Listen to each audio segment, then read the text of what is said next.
বিক্ষোভে উত্তাল Nepal. Facebook, Twitter, WhatsApp এবং ইউটিউব সহ ২৬টি সোশ্যাল মিডিয়া নিষিদ্ধের প্রতিবাদে জেনারেশন জেড প্রজন্মের তীব্র বিক্ষোভে অন্তত ১৪ জন নিহত এবং শতাধিক আহত হয়েছেন।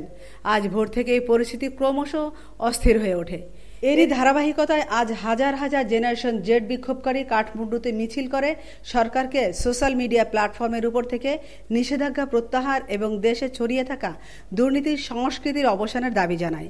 তরুণদের নেতৃত্বে বিক্ষোভকারীরা ব্যারিকেড ভেঙে পার্লামেন্ট ভবনে প্রবেশ করলে সংঘর্ষ সহিংসতায় রূপ নেয়। পরিস্থিতি নিয়ন্ত্রণে সেনা মোতায়েন করেছে সরকার। একাধিক স্থানে পুলিশ গুলি চালায়। এক পর্যায়ে কর্তৃপক্ষ কারফিউ জারি করে।